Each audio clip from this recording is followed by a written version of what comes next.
ئەم پرۆژە یاسایە بە کۆی دەنگی ئەندامانی پەرلەمانی ئامادەبووی ئەم هۆڵە پەسەند کرا کە 89 کەسە پیرۆزبایی لە خۆمان و لەگەلی کوردستانەکەین. نزیک بە 8 مانگە یاسای چاکسازی لە پەرلەمانی کوردستان پەسەند کراوە. نزیکەی 4 مانگیشە خراوەتە بواری جێبەجێکردنەوە. بەڵام تاکو ئێستا هیچ کاریگەریەکی لە کەمکردنەوەی گەندەڵیدا بەجێ نەهێشتووە. بە پێچەوانەوە قەبارەی گەندەڵی لە زۆرینەی سێکتەرەکان بە تایبەتی سێکتەری نەوت و دەواازە سنووریەکان گەورەتر بووە. بە بڕوای چاودێرانیش هەموو پرۆسەیەکی چاکسازی لە هەرێمی کوردستان لە بڕین و دواخستنی موچەی فەرمانبەران کورت کراوەتەوە. ئەو پرۆژە یاسایە لە پەرلەمانەوە دەنگی پێدراوە تا ئێستا هیچ ئاسەوارێکی ئیجابی نەبوو. ئەندامێکی پەرلەمانی کوردستانیش لە فراکسیۆنی کۆمەڵ دەڵێت لە سەرەتاوە تێبینی زۆرمان لەسەر پرۆژە یاسای چاکسازی هەبووە، هەر بۆیە دەنگمان پێی نەداوە. ڕوونیشی دەکاتەوە چاکسازی لەسەر حیسابی قوت و ژیانی فەرمانبەران ناکرێت.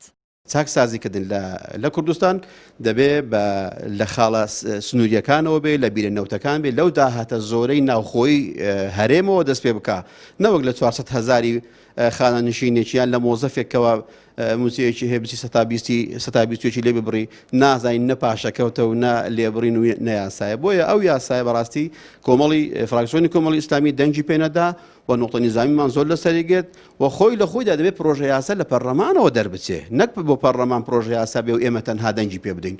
بۆ ئێمە سەر لەبەری هەر هەمومان ڕەت کردەوە و ئەو یاساش هیچ بەرهەمێکی نابێ و هیچ ئومێدیشمان پێی نییە. ئەو یاسا تەنها سەرقاڵکردن و لەگە ڕێز و حرمەتم بەڕاستی چاواشەکاری هەندێک لاو خەڵکانە بووەکەوە ناڕازی بوون بۆی کەوا ئێمە چاکسازی دەکەین بۆیە هیچ نەڕنگدانەوە نەدەنگدانەوە نەبەرهەمیشی نابێ. هەر دەربارەی پرۆسەی چاکسازی لە هەرێمی کوردستان چاودێرێکی سیاسی پێی وایە هەر پرۆژەیەکی چاکسازی و بنبڕکردنی گەندەڵی ئیرادەیەکی بەهێزی لە پشتەوە نەبێت ناگاتە ئەنجام. یەکێک لە خەلەکانەوەیەکی ئیرادەی چاکسازی هەست پێ ناکرێت چونکە چاکسازی ئەبێ دوور بێ لە مزایدە ئەبێ هەنگاوی کردداری تیاابێ ئەبێ بێگوێداناوەی کە کێ بەرژەوەندی ڕوات و کێ بەرژەوەندی ئەمێنێ بێگوێدان ئەم خاڵە بێ. پرۆسی چاکسازی پرۆسەیەکی گشتگیرە پرۆسەیەکی یەک ئاراستە نییە بە دەرکردنی یاسایە کۆتایی نایەت. تەنها دەرکردنی یاسایە کافی نییە بۆەوەی کە تۆ بڵێ من چاکسازی ئەنجام داوایان چاکسازی ئەنجامەدە. خاڵی سێم بریتێ لە بوونی گەندەڵی بەداخەوە گەندەڵی هێندە تەشەنەی کردووە لە هەرێمی کوردستانە کە چارەسەرکردنی بۆ بە زەحمەت ئەوەی کاکرێ بریتێ لە بڕینی موچەی فەرمانبەران ئەوەی کە ئەبینرێت بریتێ لە داتەپینی ئابووری هەست بە ئیجرائێک ناکەی ئاستی ئابووری هەرێمی کوردستان بەرز بوو بێتەوە. بۆیە ئەم پرسە بەبێ ئەوەی کە خۆیان پێوەرێ بخەنە ڕوو ئێمە پێوەرە گشتیەکە هەست پێەکەین کە شتێک ئەنجام نەدرێت. ئێمە هەر لە سەرەتای دەست بەکاربوونمان جەختمان لەسەر گرنگی ئەنجامدانی پرۆسەی چاکسازی کردوێتەوە کە بەشێکی گرنگی کارنامەی کابینەی نۆیەمە.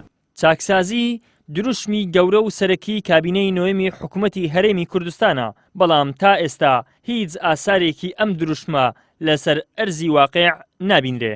هاوکات قەبارە و ئاستی گەندەڵی بە جۆرێک گەورە بووە هەر هاوڵاتیەکی ئەم هەرێمە هەستی پێدەکات و هیچ ئومێدێکیش بۆ کۆنتڕۆڵکردنی بەدی ناکرێت.